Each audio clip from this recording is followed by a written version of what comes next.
caracóis, são caracolitos.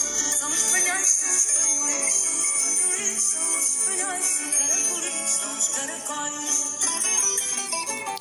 Então, eu tinha prometido que fazia um podcast sobre esta história interessante, que me parece que vocês gostariam de saber mais sobre ela, de, por alturas da Primeira Guerra Mundial, quando se estava a preparar a Primeira Guerra Mundial, ter havido entre a Inglaterra e a Espanha uma espécie de discussão sobre em que termos é que se entregaria Portugal à Espanha, como contrapartida de Espanha não entrar na Primeira Guerra Mundial ao lado dos alemães, fazendo uma espécie de pinça à França, circunstância em que seria muito complicado para os ingleses protegerem a França e combaterem a Alemanha ao mesmo tempo. Isso poderia inclusive levar a uma derrota militar inglesa na Primeira Guerra Mundial. Então, começar pelo princípio, contextualizar porque é que esta discussão se teve, em que altura é que esta discussão se teve, enfim, entendermos então alguns detalhes sobre tudo isto. E para entendermos isto temos de começar então por discutir o que era Espanha, no Estado espanhol, mais concretamente, quando chegamos à Primeira Guerra Mundial, quando chegamos a 1914. Então, em 1914, o Estado espanhol é muito marcado por 3 acontecimentos recentes da sua história. O primeiro acontecimento um pouco mais longínquo era o acontecimento de 1874, que tinha sido a restauração dos Borbões. Contando a coisa muito rapidamente, em 1868, ao fim de mais de 100 anos, com a Casa Real dos Borbões a ter a chefia do Estado espanhol, existe uma revolução aqui ao lado, no país vizinho, que vai inaugurar uma coisa chamada Sexénio Democrático. Durante esse Sexénio Democrático, Espanha vai passar por várias experiências de liberalização radical, por assim dizer, do seu regime político. Num primeiro momento, essa liberalização vai implicar a deposição dos reis Borbões e a aclamação de um rei Saboia, de um rei italiano. Os Saboias, naquela altura, estavam a fazer a unificação de Itália, tinham ligações muito importantes às lojas maçónicas, eram, portanto, uma casa real reconhecida em toda a Europa por ser uma casa real particularmente liberal. E, portanto, aclama-se um rei Saboia, e esse rei Saboia não é lá muito bem recebido,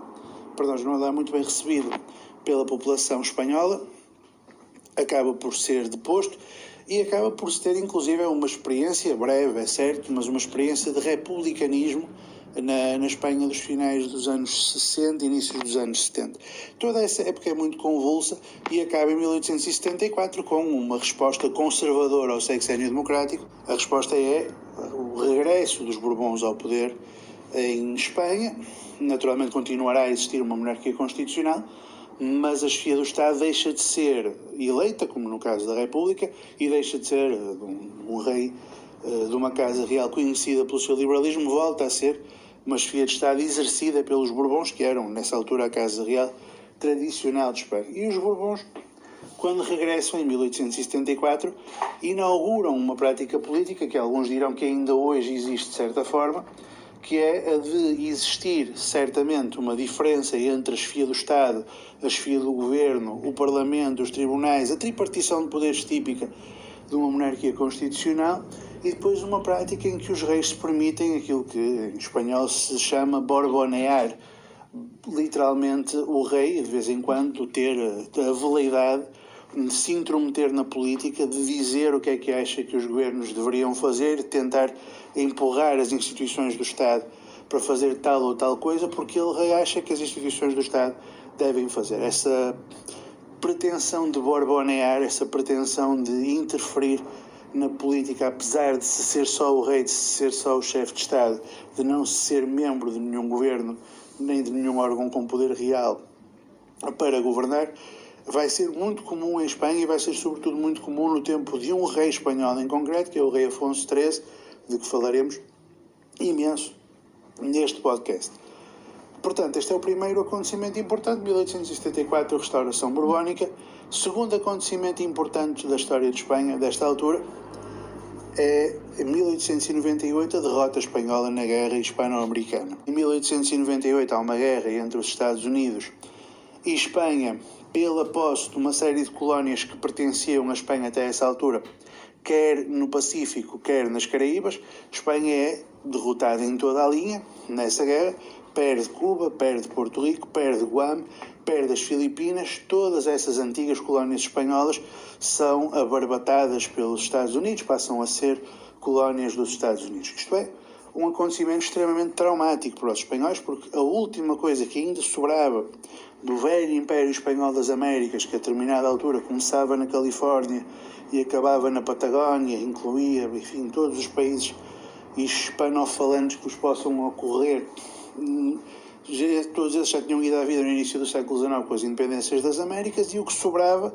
nas Caraíbas e no Pacífico acabava de levar o último biqueiro e passado a ser colónia não de Espanha, mas dos Estados Unidos, através dessa derrota na guerra. Portanto, tinha havido uma restauração conservadora com um rei metediço na política, tinha havido uma derrota extremamente traumática em que o país tinha perdido os últimos vestígios do seu império americano e do seu império do Pacífico, e enfim, começa a surgir em Espanha a ideia de como é que a gente agora vai conseguir recompor o império que perdemos noutra região qualquer do mundo. Tinha havido a corrida à África na Conferência de Berlim nos anos 80 do século XIX, como vocês sabem, em que os espanhóis tinham tido conquistas muito magras, tinham ficado com o Saara Ocidental, com a atual Guiné Equatorial, com muito pouca coisa para além disso, e vão então começar a tentar perceber de que maneira é que podem acrescentar algum território a esse seu império, e vão ter a pretensão de expandir o seu território no norte da África. Só que há um problema, é que a partir do momento em que começam a pensar em expandir-se para o norte da África, os espanhóis começam a confrontar-se com o facto de que já estão países a disputar o norte da África. Concretamente, já há países a disputar aquele que é o território atual de Marrocos.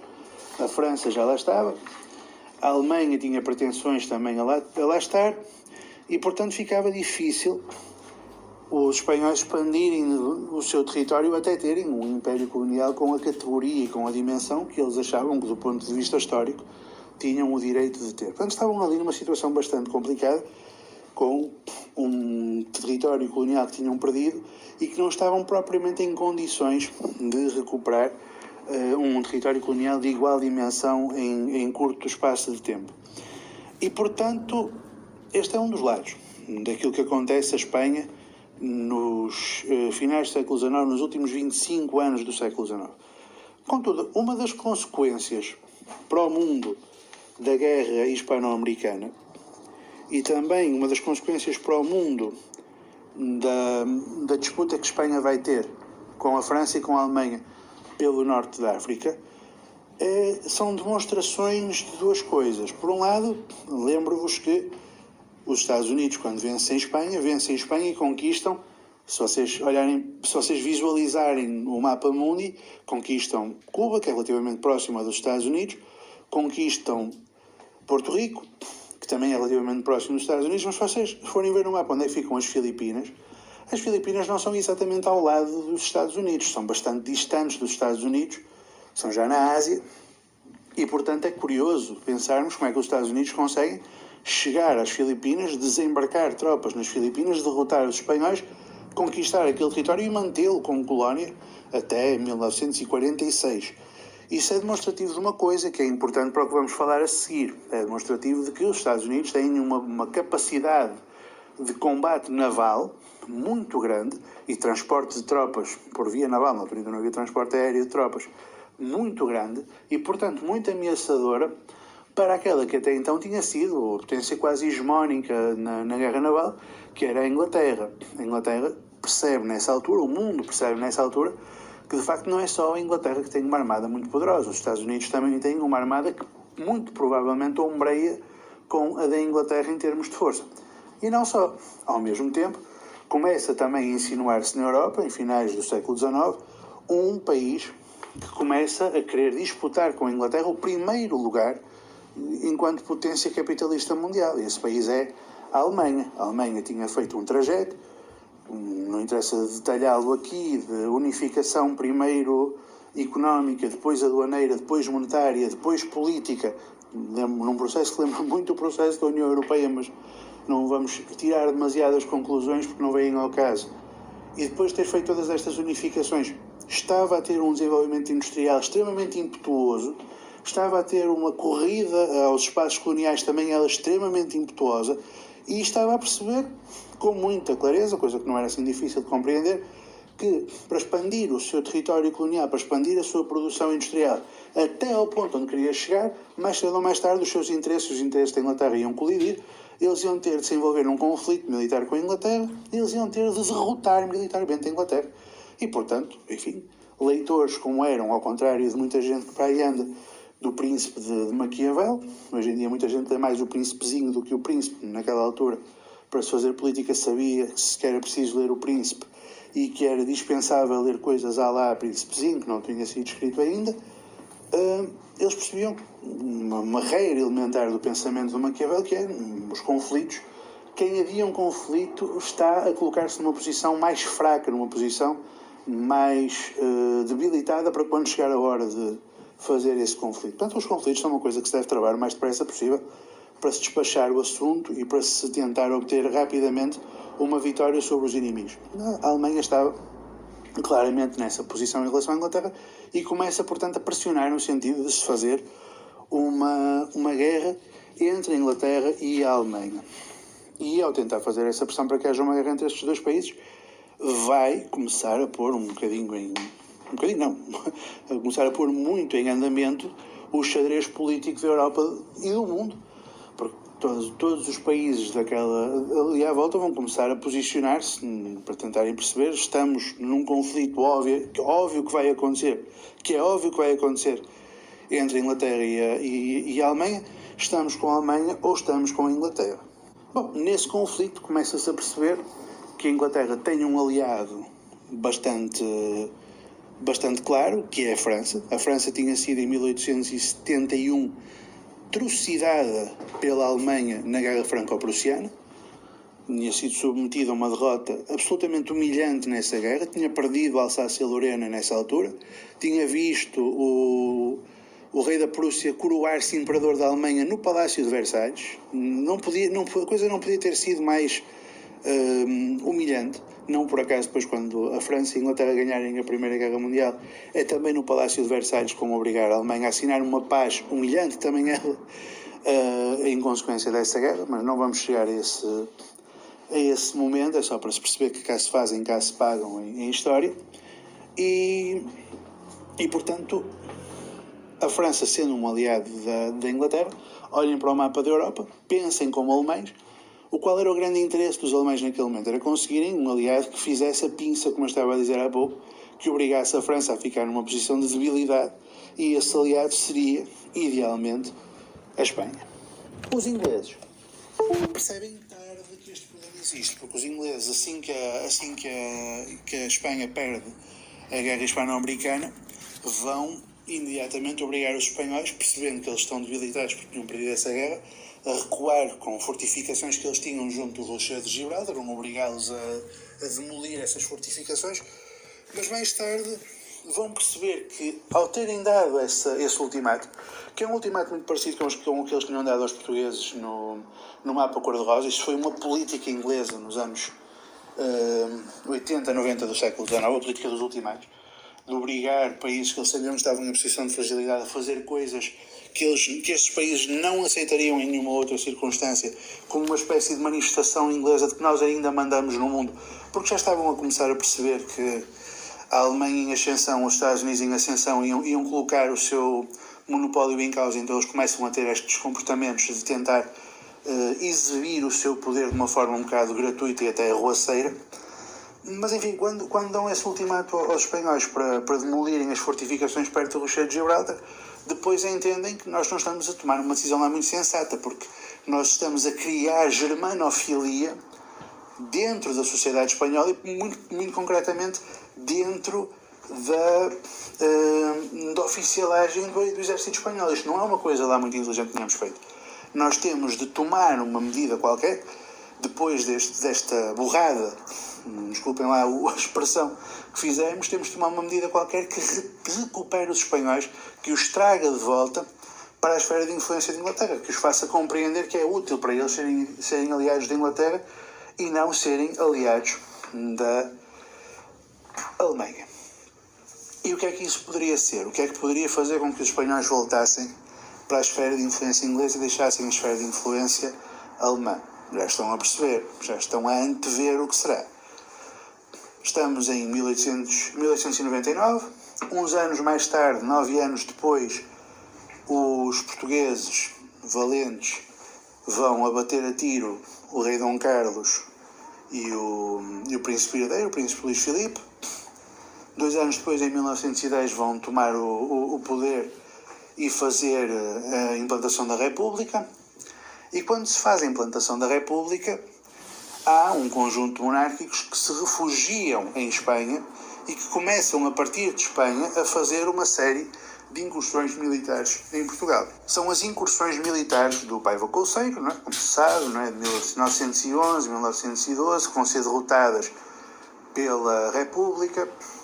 Essas intervenções militares são feitas no quadro de uma aliança que existia entre a Casa Real Portuguesa e a Casa Real Espanhola, já dos tempos dos 2 últimos anos da monarquia, em que o rei Afonso XIII começou a insinuar-se para o rei Dom Manuel II, o último rei de Portugal, começou a chamá-lo para irem fazer caçadas em Vila Viçosa, e nessas caçadas o rei Afonso XIII, tentava explicar ao rei de Portugal que, perante o perigo da anarquia, da revolta, da sublevação plebeia que poderia surgir em Portugal, ele podia contar, evidentemente, com o apoio espanhol, se fosse preciso, etc, etc. E, obviamente, estas declarações e estas pretensões não eram nada inocentes. Eram as declarações e as pretensões de um sujeito que estava a ver na possibilidade de uma queda da monarquia em Portugal, uma porta que se abria para que ele pudesse, depois disso, tomar iniciativas no sentido de invadir Portugal e no sentido de anexar Portugal. Aliás, não era coisa nova. Voltando àquilo que eu estava a dizer há bocado do sexênio democrático, quando o rei Amadeu de Saboia é aclamado rei de Portugal, chega a Espanha e existe uma grande resistência à presença desse rei em Portugal, e uma das coisas que alguns defensores da presença do Amadeu de Saboia começaram a conjecturar como possível solução para consolidar o poder do rei foi uma invasão a Portugal, invasão essa que permitiria criar em torno do rei a aura de que ele era um conquistador que tinha alargado o território espanhol, que tinha garantido a integração de Portugal no Reino de Espanha, e portanto já nessa altura se pensava na hipótese de uma anexação de Portugal. Um dia talvez falo desse episódio com mais pormenor. Mas, como se vê, não se perdeu no alto escalão do Estado espanhol a intenção de uma anexação de Portugal, e a fragilidade em que estava a monarquia nos seus últimos anos e a fragilidade em que esteve a República nos seus primeiros anos vinha dar alguma solidez e dar algum alento a quem tinha essas pretensões. Mais ainda, uma vez que a Inglaterra, que era o grande aliado de Portugal desde sempre, aliado entre aspas, enfim, a Inglaterra, se a Inglaterra é um aliado, eu preferia um inimigo, tendo em conta aquilo que sabemos da história de Portugal.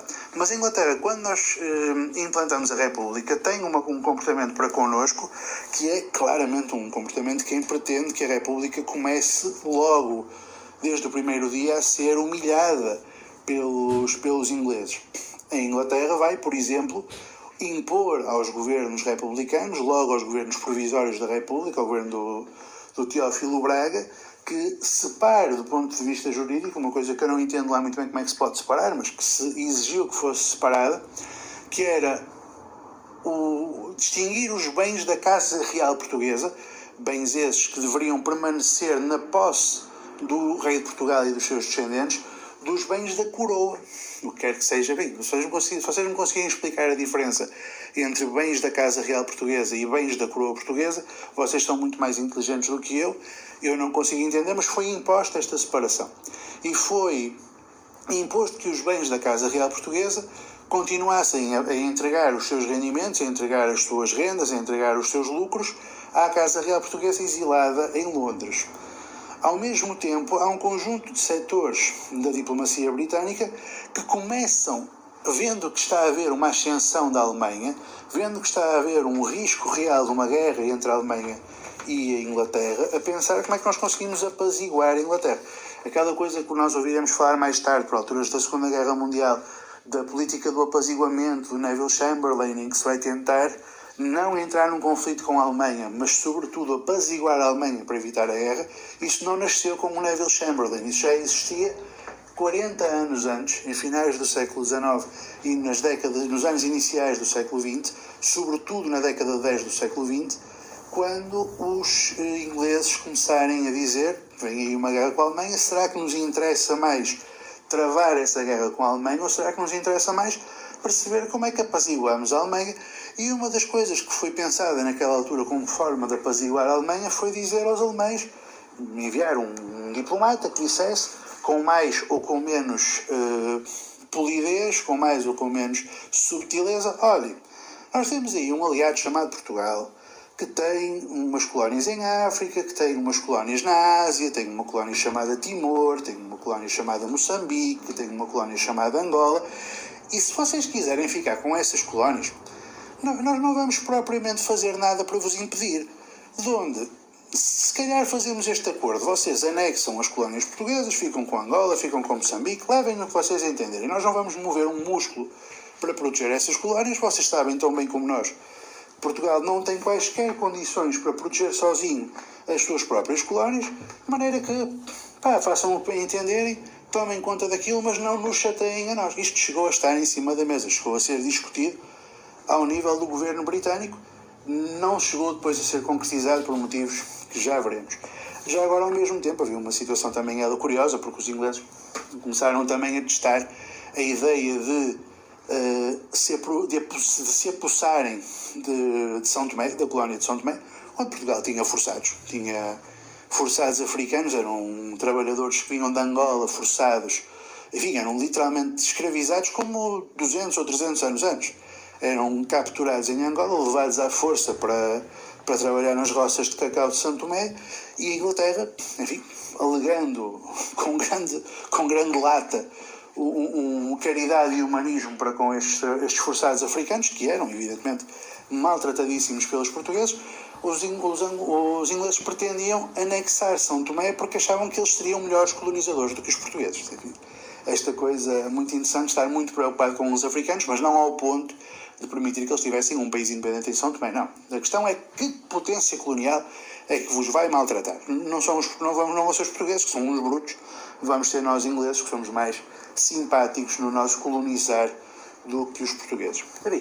Enquanto se discutia o futuro das colónias portuguesas, se iam para a Alemanha, se eram anexadas pela própria Inglaterra, etc., começava também a haver uma série de movimentações para saber o que é que ia acontecer com o território metropolitano português, o que é que se fazia com Portugal. O rei Afonso XIII, que falei há pouco, começa a desmultiplicar-se em declarações por todo lado, junto de diplomatas com quem contactou, de chefes de Estado, de chefes de governo com quem contactou, em que ele fazia sempre este argumento. Portugal tinha tido uma revolução republicana em 1910, a instabilidade política em Portugal era muito grande, a ordem pública em Portugal estava em cima da mesa, isso é um facto. Havia atentados à bomba, havia greves, havia conflitos sociais. O caos reina, a situação é perfeita, citando certo político chinês. E o rei Afonso XIII diz: eu tenho algum receio de que esta situação de caos e desordem alastre ao Estado espanhol, alastre ao meu país, e portanto eu pretendo invadir Portugal para repor a ordem pública, porque já se percebeu que as autoridades republicanas, as autoridades do Sr. Afonso Costa, as autoridades ligadas à maçonaria e à carbonária não querem sequer que esta situação seja regularizada. Eles não querem que haja ordem pública. Coitado do Afonso Costa, quer dizer, andava ele a rachar sindicalistas como um louco, a tentar por todos os meios e mais alguns que acabasse o surto grevista, que acabasse a violência carbonária, que acabasse a violência anarco-sindicalista, a bater-nos com quantas forças tinha, e a ser acusado pelo Afonso XIII, do lado lá da fronteira, de que ele não queria que houvesse paz e ordem em Portugal. O que ele queria era que se mantivesse a desordem. Ele era quase um agitador carbonário ele próprio. Enfim, as coisas são muito interessantes porque realmente cada um vê o que entende. E nesta altura, quando o rei Afonso XIII começa a fazer estas declarações por toda a parte de que ele queria entrar em Portugal para pôr isto na ordem, surge no Almirantado Britânico um informe produzido por um senhor chamado Winston Churchill, de que talvez já tenham ouvido falar, que diz o seguinte: a situação militar em Portugal é inviável. Nós tínhamos, do ponto de vista do Winston Churchill, uma marinha absolutamente insuficiente para garantir as nossas obrigações. Nós não tínhamos marinha para garantir a proteção das nossas colónias africanas, para garantir a proteção das nossas colónias asiáticas. Nós não teríamos condições de, em tempo útil, se houvesse uma invasão de quem quer que fosse a Timor, colocarmos tropas portuguesas a proteger Timor. Estávamos claramente confiados e confiançudos de que, se isso acontecesse, os ingleses iam lá e nos defendiam. E, portanto, nós éramos inviáveis militarmente, dizia o Churchill. E, ao mesmo tempo, também dizia o Churchill, os espanhóis não. Os espanhóis não eram inviáveis militarmente, aliás, pelo contrário. Os espanhóis tinham uma armada muito forte, porque, reparem, os espanhóis tinham feito a guerra hispano-americana em 1898. Tinham tido de reforçar às pressas a sua armada para poderem confrontar os Estados Unidos nas várias frentes de guerra de que eu já falei. Certo, perderam a guerra, mas o facto de terem perdido a guerra não fez com que todas as armas e todos os navios e todas as coisas que adquiriram para poderem combater nessas frentes todas tivessem evaporado. Os espanhóis mantinham o arsenal adquirido em 1898 e isso dava-lhes um peso importante numa eventual guerra europeia que toda a gente estava a ver que ia acontecer, como vocês conseguem perceber pelo ambiente. Portanto, o Churchill começa a propor, isto em 1913, que a melhor coisa que há a fazer é deixar os portugueses cair, dizer que não vale a pena os portugueses contarem com os ingleses e dizer aos espanhóis, abertamente: caros amigos, nós não vos queremos numa guerra europeia que sabemos que vai acontecer ao lado da Alemanha, portanto, avancem para Portugal, o vosso rei quer avançar para Portugal, depois vocês avancem mesmo, nada faremos para vos impedir, não honraremos a aliança que temos com Portugal desde 1386 se vocês entrarem por ali adentro. Em troca, caso haja uma guerra entre nós e a Alemanha, não se ponham ao lado da Alemanha. Isto é proposto, ipsis verbis, pelo Churchill. Nessa altura nós vamos ter dois grandes diplomatas portugueses de que ninguém fala, muito poucas pessoas conhecem, que são as pessoas responsáveis pelo facto de nós termos conseguido chegar ao ano 2024 como um país independente, porque esteve de facto em cima da mesa termos deixado de o ser em 1913 para 14. O primeiro foi um homem chamado José Relvas. José Relvas era um republicano moderado, era um sujeito conhecido, já agora ficam com um detalhe da personalidade do José Relvas, era conhecido por ser um sujeito fleumático, era um homem que não tinha assim muita efusividade e que era então o embaixador de Portugal em Madrid, o ministro de Portugal em Madrid, como então se dizia. O José Relvas começa a perceber que está em cima da mesa uma anexação de Portugal. Está a haver muitas movimentações do rei de Espanha para fazer essa anexação. Está a haver algumas movimentações do almirantado inglês no sentido de assegurar que essa anexação pode acontecer, e ele percebe, estes atores estão a favor da anexação, o almirantado inglês, rei de Espanha, mas há mais atores em cima da mesa. E há concretamente os políticos liberais espanhóis e há concretamente os políticos liberais britânicos. O governo britânico, que não era o almirantado, tinha mais poder do que o almirantado. O governo espanhol tinha mais poder do que o rei de Espanha e, portanto, era preciso falar com essas pessoas e tentar garantir que existia uma saída que assegurasse a independência de Portugal. Em primeiro lugar, ele vai falar com o governo espanhol e vai intermediar a celebração entre o governo espanhol e o governo francês da divisão de Marrocos. E isto vai ser importante, porque o José Relvas vai conseguir ganhar algum prestígio junto do governo espanhol. Ele não tinha nada a ganhar, não tinha um cavalo naquela corrida, era um diplomata de outro país qualquer, mas vai interceder para conseguir garantir que se chega a um acordo a contente de ambas as partes entre França e Espanha relativamente à divisão de Marrocos. Isto cria uma dívida de gratidão dos espanhóis, do governo espanhol concretamente, em relação ao embaixador português, que torna improvável que o governo espanhol acompanhe as intenções do rei de invadir Portugal. Era essa a aposta dos Arelvas e essa aposta de facto funcionou.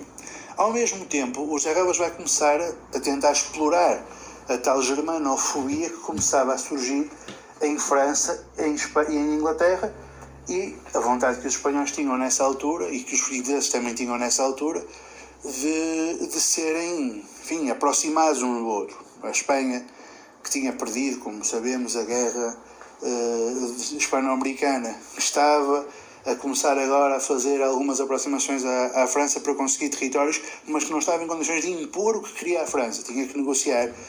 Precisava, e os Elvas percebem isso, de ser integrada no concerto das nações europeias num lugar de dignidade. Não ia conseguir vitórias militares, mas precisava ter uma vitória simbólica qualquer.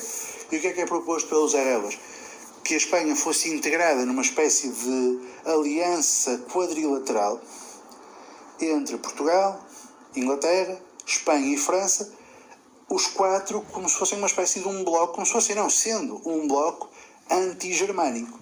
Os quatro países que estavam unidos para caso a Alemanha, que já por várias vezes tinha dado sinais de que queria expandir o seu território em África e queria, para isso, entrar em conflito com as potências centrais europeias, estes quatro países, e já não a Inglaterra e a França sozinhos, estavam preparados para se juntarem e para combaterem a Alemanha se ela tentasse alguma coisa. Claro que Portugal era um ator absolutamente irrelevante nesta aliança, mas ao garantir que esta aliança se fazia, e os Elvas propõem, o que Portugal garantia também era que os outros três países reconheciam a independência de Portugal e nenhum deles continuava a discutir em que termos é que Portugal era anexado ou deixava de ser. Isto vai funcionar, porque a França vai interceder e vai dizer: sim senhor, nós queremos toda a proteção possível e imaginária, queremos Portugal, queremos Espanha, queremos França, queremos Inglaterra, queremos tudo, porque a França tinha levado uma sova em 1871 e tinha muito medo de levar outra sova em 1914, portanto a França vai interceder e vai dizer: sim senhor, acordo quadrilateral. Já a Inglaterra, quando começa a perceber estas movimentações dos Elvas, num primeiro momento vai pensar: nós temos de acelerar o processo de entrega de Portugal à Espanha, já não para conseguirmos garantir que os espanhóis estão ao nosso lado se houver uma guerra com a Alemanha, mas também porque nós começamos a perceber que os portugueses não confiam em nós. Os portugueses estão a insistir nesta aliança quadrilateral porque eles acham, eles desconfiaram, eles apanharam-nos com as calças na mão nestas negociações e nestas conversações para entregarmos Portugal à Espanha em troca de eles não se meterem na guerra ao lado dos alemães. Ou seja, eles descobriram-nos a careca. Agora, eles provavelmente vão começar a tentar tomar outras medidas no sentido de garantir a sua autonomia diplomática, a sua autonomia política na arena internacional. Para nós impedirmos que isto aconteça, a forma que temos de o fazer é, de facto, garantirmos a prazo que Portugal é entregue à Espanha. Só que não tiveram tempo de elaborar este projeto muito mais, porque entretanto começa a Primeira Guerra Mundial em 1914 e, portanto, estas discussões que depois da proposta dos Elvas começaram a germinar nas altas esferas do Estado britânico acabam por ser abandonadas e os portugueses nessa altura percebem que têm uma oportunidade. A Primeira Guerra Mundial começa, os espanhóis imediatamente declaram a neutralidade na Primeira Guerra Mundial. Eles não se puseram nem ao lado dos alemães nem ao lado dos ingleses, declararam-se neutros. Disseram que não queriam participar no conflito militar, porque percebiam que, quer participassem ao lado dos ingleses, provavelmente seriam cilindrados pelos alemães, quer participassem ao lado dos alemães, provavelmente seriam cilindrados pelos ingleses e pelos franceses. Não tinham interesse em testar se estavam em condições de participar de uma guerra vitoriosamente, pouco mais de 15 anos depois de terem sido liquidados na guerra hispano-americana. Portanto, declaram imediatamente a sua neutralidade. E os portugueses tomam uma decisão, num primeiro momento, bastante curiosa. Os portugueses declaram a não beligerância na guerra. A não beligerância é uma coisa diferente da neutralidade. A neutralidade significa que a guerra está a decorrer e o país não tem um partido naquela guerra. Não acha nem que a razão assista ao país A nem ao país B. Há uma guerra entre a Alemanha e a Inglaterra. os espanhóis diziam: nós não consideramos não temos opinião sobre se é a Alemanha que tem razão ou se é a Inglaterra que tem razão nesta guerra. Nós mantemos-nos neutros, estamos de fora deste conflito. Já os portugueses, ao declararem a não beligerância, aquilo que estão a fazer é dizer: nós não participamos nesta guerra, mas nós consideramos que existe um lado desta guerra que tem razão e um que não tem. Nós achamos que a razão assiste aos ingleses e aos franceses e que os alemães não têm razão em participar neste conflito. Quando propõem isto, começa a surgir do lado do almirantado inglês, e concretamente do nosso querido amigo Churchill, uma tese que é: os portugueses estão a preparar-se para participar na guerra de maneira a forçar a mão da Inglaterra, de maneira a liquidar os planos que ele já tinha proposto em 1913 e que tinham voltado a surgir por alturas do projeto de aliança quadrilateral do Zé Relvas. Eles queriam então forçar a mão da Inglaterra, de maneira que, participando na guerra, se tornasse impossível os ingleses entregarem Portugal à Espanha. Isso faria com que a Espanha continuasse numa posição neutral, que podia a todo momento virar uma posição de apoio à Alemanha, circunstância em que poderiam surgir dificuldades acrescidas e desnecessárias à guerra que estava a ser travada pela Inglaterra. Então o Churchill começa a dizer que nós temos mesmo de acelerar este processo de entregar Portugal à Espanha, porque senão os espanhóis agora vão ter espaço e vão ter tempo para mudarem de opinião se nós não tomarmos medidas vigorosas para que isso não aconteça. E aqui entra um segundo herói português desta altura, já não é o José Relvas, é o embaixador de Portugal em Paris, um homem chamado João Chagas, que toma conhecimento destas diligências que o Churchill está a levar efeito para que se acelere o processo de entregar Portugal à Espanha, e diz ao governo português: nós temos de tomar a dianteira a Espanha, antes que os espanhóis tomem uma decisão, seja a de seguir os conselhos do Churchill, seja a de seguir uma aliança com a Alemanha, que também poderia desembocar numa invasão a Portugal, porque Portugal tinha declarado, insisto, a sua não beligerância e, portanto, tinha dito que estava contra a Alemanha. E, portanto, se houvesse uma aliança espanhola com os alemães, poderia haver uma invasão espanhola a Portugal por causa disso.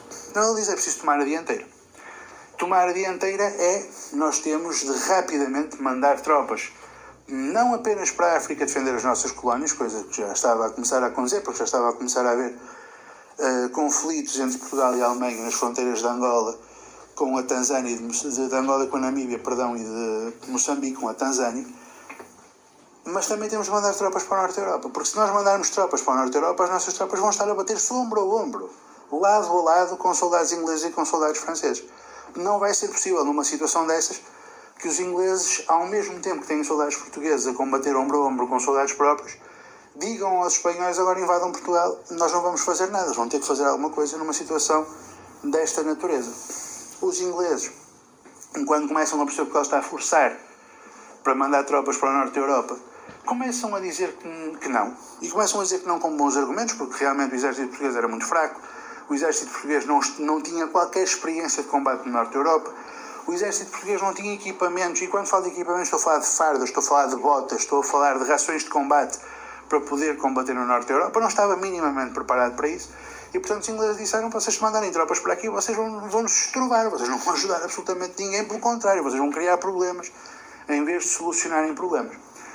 E, mais uma vez, seremos salvos pela França, porque a França vai, assim que começa a haver a invasão alemã, a entrar no mais absoluto dos pânicos e diz: nós queremos todas as tropas de qualquer lugar do planeta aqui para nos protegerem de uma invasão alemã, e pedem formalmente que Portugal envie um conjunto de baterias de artilharia para a França.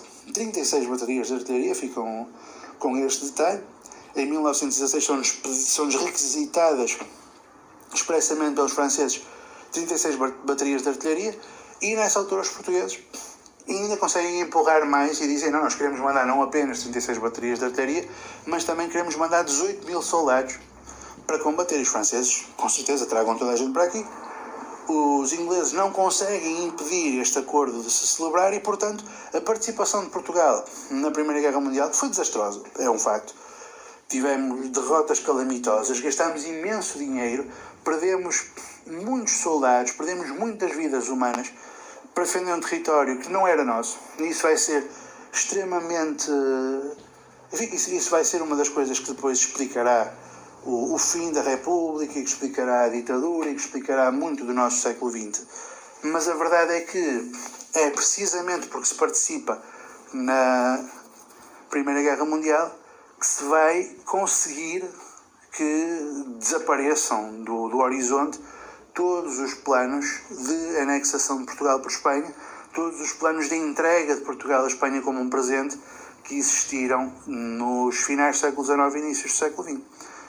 E pronto, vitória, vitória, acabou a história. Deixem o vosso like, digam se gostaram. Este podcast foi maior do que o costume, mas acho que ficou fixe.